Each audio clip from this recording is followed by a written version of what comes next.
अस्सलाम वालेकुम words, welcome back. आप देख रहे हैं आपका अपना चैनल परी व्लॉग्स। कैसे हैं आप सब? उम्मीद करती हूँ कि सब ठीक होंगे, खैर आफियत से होंगे जी। अल्हम्दुलिल्लाह हम भी ठीक है। अल्लाह ताला आपको और हमें अपने ज़मान में रखे, आमीन सुम्मा आमीन। इसी दुआ के साथ आज की वीडियो का आगाज़ करते हैं। और जो हमारे चैनल पर न्यू है उनसे रिक्वेस्ट है कि हमारे चैनल को लाइक करें, सब्सक्राइब करें, बेल आइकन को प्रेस कर दें ताकि आने वाली हर वीडियो का नोटिफिकेशन आप तक पहुँचता रहे जी। अस्सलाम वालेकुम वरहमतुल्लाहि वबरकातुहू। कैसे हैं जी आप? मुझे पता है आप ठीक ठाक होंगे जी। अल्हम्दुलिल्लाह, अल्लाह का शुक्र। अल्लाह पाक सबको अपने जो घरों में शाद रखे, आबाद रखे। तो जी आज हम बात करेंगे कि कुछ लोगों ने हमें कहा कि बाहर के मुल्कों से चीज़ें भेजनी इतनी मुश्किल नहीं है, मतलब थोड़े से पैसे लगते हैं तो चीज़ें पहुंचा दी जाती हैं। तो जी बिल्कुल वही बात है, जब कोई भी इंसान देता है तो या तो अपने रिश्तेदारों के लिए परी की बिल्कुल मामा देता है, सही बात है या फिर आपके बहुत कोई क्लोज हो जी। उसको बिल्कुल कोई देता है। अब इतना कोई भी फ्री नहीं है, फारिग नहीं बैठा हुआ है जो अपने उधर से इतने कीमती चीज़ें ख़रीदे और इतना पैसा लगा के सिर्फ पाकिस्तान के यूट्यूबरों को भेजे। ऐसा कुछ भी नहीं है। जो कोई करता है वो अपने रिश्तेदारों के लिए करता है, अपने भांजी भांजों के लिए, अपने करीबी रिश्तेदारों के लिए। बाकी तो फिर ये जो अच्छे लोग हैं, कोई गरीब हो तो उस पर भी कर्म करते हैं जी। अल्लाह ताला ने हमें दिया है तो हम अल्लाह ताला के दिए में से दे रहे हैं, तो कोई इतनी बड़ी बात नहीं है।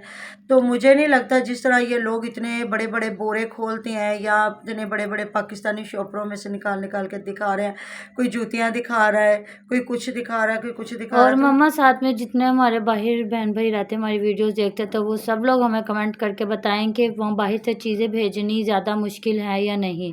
बिल्कुल यही बात है। तो ज़्यादा लोग वही कहते हैं कि हम पैसे ही भेज देते हैं। जो पैसे भेजना आसान होता है उनके लिए भी, और आगे जो अपने मुल्क में, जो बाहर के मुल्क में चीज़ महंगी है पाकिस्तान में वो सस्ती होती है। तो इस वजह से फिर वो होता है कि वो पैसे भेज दें तो इधर से बंदा अपनी चीज़ ख़रीद सकता है। तो ये तो फिर यही कुछ हो सकता है ना, इसके बिल्कुल। अलावा तो कोई नहीं। और किसी ने ये कमेंट किया हुआ था कि जो है ना, यहाँ से भी इम्पोर्टेड चीज़ें मिल जाती। जी हमें बहुत अच्छी तरह से पता है कि यहाँ पे बहुत ही हमारा अच्छी लाहौर से भरा अच्छी पड़ा है। चीज़ें मिलती हैं, बहुत अच्छी से अच्छी बिल्कुल। मिलती हैं। यही हम लोग बात कर रहे थे कि यहाँ से चीज़ें अच्छी से अच्छी लेके अगर कह दिया जाए कि ये हमें आउट ऑफ कंट्री से गिफ्ट आया तो ये बोरे वहाँ से आए हैं। हाँ, ये भी कह सकते हैं कि वहाँ से पैसे आए हैं तो हम लोगों ने ये चीज़ चीज़ें अपनी यहाँ मर्जी से की खरीदी खरीदी है। है। पर बिल्कुल। वो तो सारे बोरे के बोरे लेके बैठ जाते हैं, ऊपर यूके के, कनाडा का ऊपर लगा देते हैं, फ्लैग लगा देते हैं और बताते हैं जी यहाँ से हमें ये गिफ्ट आया है। हाँ जी, वही बात है। हालांकि वो कोई पागल नहीं होता, सबको पता होता है कि किस मुल्क से किसने भेजा है। तो हमें नहीं पता, हो सकता है जी भेजने वाले भेज भी रहे हों। जिस तरह मैं एक देख रही थी, मतलब कि ना ऐसे चैनल देख रही थी, वो घर बना रहे थे तो उन्होंने कहा जी हमने 4 कनाल जो जिसमें घर बनाया है तो उसमें अब मट्टी हमारे इतना मट्टी की भर्ती पड़नी है, तो कम से कम 1.5 लाख की मट्टी पड़नी है उसमें। अब देखे भाई, कोई बहन भाई इतना अच्छा है तो हो सकता है उन्हें 1.5 लाख रुपया भेज दे कि आप इसमें भर्ती डलवाओ और घर बना लो, और वो नक्शे भी देते हैं कि जिस इस तरह का घर बनाए। तो ज़्यादातर तो लोग अपने रिश्तेदारों के लिए करते हैं, क्योंकि हर फैमिली में कोई ना कोई गरीब ज़रूर होता है। कोई बिल्कुल कोई ये नहीं होता कि पूरी फैमिली रिच हो, रिच नहीं। है। कोई फैमिलियाँ ऐसी हैं जिनमें कुछ गरीब भी होते हैं। तो सबसे पहले तो वो कहते हैं 100 दरवेशां थे एक खेशा, यानी कि 100 गैर बंदे पे आप कर्म करो और एक अपने पे करो तो अल्लाह ताला उस पर ज़्यादा खुश होता है कि इसने अपने बहन भाई को देखा है। तो इस वजह से ज़्यादा लोग अपनों को ही देखते हैं, अपने रिश्तेदारों को, बहन भाइयों को। लेकिन है, हो सकता है भाई 1.5 लाख की इनको मट्टी भी डलवा देते हो। कुछ लोग कह रहे हैं जी हमें उन्होंने, बहन भाइयों ने प्लाट भी खरीद के दिए हैं, तो घर भी बना के दिए हैं। तो अब ये तो जिनको मिल रहा है ना उन्हें सबसे ज़्यादा पता है कि वो ऐसे लोगों को, दूसरे लोगों को उकसाते हैं कि हकीकता नहीं उनको ये सारा कुछ मिल रहा होता। तो हमने तो सुमेरा की पहले बात की है, तो उनकी तो चची जान आई है ना, तो वो ज़ाहिर है उनकी रिश्तेदार है, तो पर उनके वहाँ लिए पे भी कपड़े ज़्यादा महंगे मिलते हैं। जितने भी लोग हमारे जानने वाले मैंने वो इधर रहते से ही सुने वो मंगवाते हैं। यहीं से मंगवाते हैं कि वहाँ पे सिलाई भी महंगी और कपड़ा भी महंगा हाँ मिलता है। जी। तो जो हम लोगों ने बाहर से एक सूट लेना होता है उतने में हमारे 2 से 3 सूट बन जाते हैं अच्छे वाले। वही, बल्कि मैं हैरान हो रही थी, मेरी एक जानने वाली है तो उनके साथ मेरी ऐसे बात हुई, तो उन्होंने कहा मारिया बी का सूट ना मैंने ऑर्डर किया, हमारे टेलर हैं वहाँ ना पाकिस्तान में, तो उनसे बात की तो मुझे ना 20,000 में वो मिला सूट, और स्टिच करके उन्होंने भेज दिया। इधर मैंने यूके में पता किया था वो 60,000 में था सूट। तो देखिए, कोई पाकिस्तान में रह रहा है, पाकिस्तान के बाहर रह रहा है, हर इंसान को पैसे की अहमियत है क्योंकि वो बड़ी मेहनत से कमाता है। तो देखिए उनके लिए कितना फ़ायदा हो गया कि रिश्तेदारों को भी उन्होंने नहीं कहा, उन्होंने अपने टेलर से बात की तो आपको पता है टेलर जो होते हैं उनको बहुत ज़्यादा पता होता है, मतलब किस तरह की चीज़ ख़रीदनी है, उस पर क्या लगाना है, क्या जो चल रहा होता है फैशन उसके हिसाब से। तो एड्रेस का भी पता, तो अगले ने स्टिच करके 2-4 सूट वहाँ भेज दिए, तो अगले को बैठे बैठे समझे 5 सूट बन लिए और लाख रुपया बैठे हुए उसको मिल गया। तो अगले को भी बीच में इसका फ़ायदा होगा। कोई तो वो 4-5 हज़ार रुपया उसकी सिलाई भी ले रहा होगा, जो 20 हज़ार का सूट है तो उसकी 5 हज़ार तो बिल्कुल सिलाई होगी ना। और मामा जी रही बात फर्नीचर की, जो कुछ लोग कह रहे हैं, वही सिस्टर जिन्होंने कमेंट किया था कि जी आपको पता नहीं यहाँ पे सस्ती होती है चीज़ें भेजनी, तो इतनी महंगी नहीं होती। बहुत अच्छी तो होगी माशाल्लाह से। फर्नीचर की भी वो बात कर रही थी कि आपको नहीं पता कि उन्होंने रिप्लेसमेंट की बात हुई थी।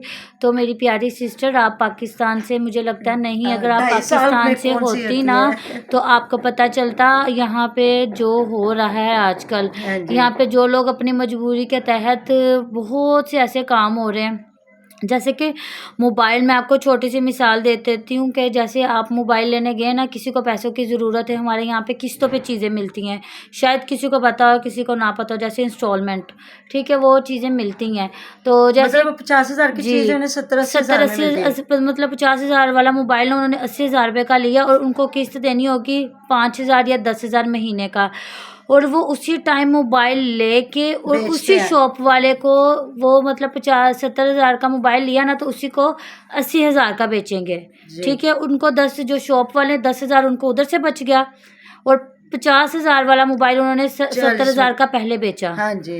ठीक है, 70 हज़ार, और 40 हज़ार रुपया उनके हाथ में पकड़ा देते हैं। जी, वो वापस लेके 40 हज़ार में, एक बंदे पे मतलब 80 हज़ार रुपया कर्जा चढ़ा और उसके हाथ में 40 हज़ार आया। 30 हज़ार उसमें से जो इंस्टॉलमेंट उन्होंने ज़्यादा लेनी है और 10 हज़ार उसमें से काटना है, जबकि सिर्फ एक सीढ़ी उतरने से, अगर आप इस तरह नहीं कर रहे, सिर्फ आपने परचेज़ किया तो आपको वो कलर पसंद नहीं आया, आप वापिस उसी टाइम दूसरी सीढ़ी से उतर के वापस गए ना कि ये चेंज कर ले, तो उन्होंने 3 से 4 हज़ार आपका वहीं से कम कर लेना है। तो वही बात आ जाती है। आपको पता ना, इधर हमारे पता क्या करते हैं, जो जब दुल्हन का, बेटियों का सामान बनाया जाता है ना, तो पहली बात ये डेट देते हैं, उस डेट पे ये सामान देते ही नहीं है, और देते हैं एक आध दिन रह जाता है, तो उस वक्त बंदे को होता है कि जल्दी जल्दी हमने तो बेटी के ससुराल भेजना। हमारे साथ भी ऐसा हुआ, जब बड़ी बेटी की शादी की तो इन्होंने ना हमें तकरीबन 10 दिन पहले का टाइम दिया जी, तो हम रोज़ फ़ोन कर रहे जी, आज नहीं कल नहीं। जब हम सामान उठवाने लगे जी, उस दिन हमें पता चला जी आप सामान उठवा लें, सामान उठवा के उधर भेजा, तो उधर से हम लोगों ने लोड ट्रक पे करवा दिया था तो शॉप से। उसकी ड्रॉ ही नहीं खुल रही थी, ड्रॉ उसकी इतनी मतलब फंस रही थी, कभी कुछ। उन्हें बाद में कॉल की, पहले शीशा छोटा, फिर वहाँ से उठाया, उधर आके तब्दील किया, फिर लेके गए, बाद में उन्हें कहा जी ड्रॉ इसकी नहीं खुल रही जी, आज बंदा भेजते कल भेजते हैं, वो आज भेजते 7-8 साल हो गए किसी के बंदा ही ना आया। तो मैंने कहा बेटा वहाँ से बुलवाओ किसी लकड़ी वाले को और उससे वो काम करवाओ और उसको 4 पैसे दे को तो अपना काम करवा के बैठ जाए। तो ये हमारे पाकिस्तान का जो कारोबार है और हमारे पाकिस्तान में ये कुछ होता है, बाकी हमें नहीं पता जी। हो सकता है उनके कोई जान पहचान वाले हों तो उसी पैसों में उन्हें वापस दे रहे हों, या हो जान पहचान वाले, मैं कहती हूँ आजकल पाकिस्तान का जो हालात है ना, लुटते हैं। मामा भी होगा ना, वो भी कहेगा कि बेटा तुमने 1.5 साल इस्तेमाल नहीं किया, तो मुझे थोड़े से 20-25 हज़ार रुपया तो दो ना, मैंने अपने से तो नहीं ना लॉस भरना। हर बंदा भी कहता है पहले मैंने अपने बच्चों की रोजी रोटी देखनी, उसके बाद मैंने देखना है कि किसके साथ मैंने क्या करना है। और कारोबारी बंदा, बिजनेसमैन बंदा कभी किसी के हाथ लॉस नहीं खाता, क्योंकि उसका वो रिज़्क होता है, उसकी वो रोटी होती है, अगले ने कमाना है और खाना है। तो बाकी जी हमें नहीं पता, हर बंदे के अपने मामला थे, हमें तो अपने लाहौर का यही पता। आपको याद है जब मेरा ईद पे आप दोनों बहन भाई सूट लेके आए थे, तो मैंने ना शिफॉन के दुपट्टे नहीं पहनती, तो मैंने इनको, पहली बात तो मैं ले ही नहीं रही थी, तो इन्होंने कहा नहीं मामा जी पूरे रोज़े रख के ईद पे सूट क्यों नहीं लेना। तो बाद में जब लिया तो मुझे पसंद नहीं है, मैं लेने गई तो वही दूसरे दिन ही चेंज करने के लिए मामा गई और उन्हीं कपड़ों में से मामा ने लिया, तो उन्होंने 1000 एक्स्ट्रा लिया कि ये तो महंगा है जी। ये तो लोन वाला दुपट्टा है, वो तो शिफॉन का दुपट्टा था, तो और मुझे लेना पड़ा क्योंकि मुझे शिफॉन का दुपट्टा पसंद नहीं है। तो ये है जी हमारे पाकिस्तान में। आप यूके में या बाहर के मुल्कों में ऐसा कुछ नहीं होगा। और जी मैं भी बिल्कुल अपनी हरकतों से बाज नहीं आ सकती, अब हम लोग क्या कर सके। कुछ लोग उसको कीड़े कहते, तो कुछ लोगों को बहुत ज़्यादा बुरा लगता, तो ये तो अब रखने वालों का नाम है, हम लोग कहते नहीं, हम किसी का नाम नहीं रखते, क्योंकि नाम नहीं रखना चाहिए, बुरी बात होती है। हमारे मज़हब में जायज़ ही नहीं तो किसका नाम बस उल्टा करना। महविश का यही है कि वो अपने भाई का भी थोड़ा सा ख्याल करे और अपने माँ बाप का भी करे, क्योंकि सब कह रहे हैं कि अब्बास कंजूस है और जो है ना वो अपने माँ बाप को नहीं देख रही कि उसके माँ बाप कैसे उसके भाई को कर रहे हैं वो कैसे भी नहीं। कोई कंजूस नहीं है, वो बस कंजूस नहीं है, दुनिया की हर चीज इसके सामने ला बस के वो तो रखता है। कंजूस, उसको गंदा तरीन हाँ और जी, कंजूस बना रही है। उसने बनाया तो हुआ, बाकी बाकी की बातें हम लोग करेंगे इंशाल्लाह। इंशाल्लाह नेक्स्ट वीडियो में। अपना बहुत सारा ध्यान रखिएगा, दुआ में याद रखिएगा। अल्लाह हाफिज। अल्लाह हाफिज।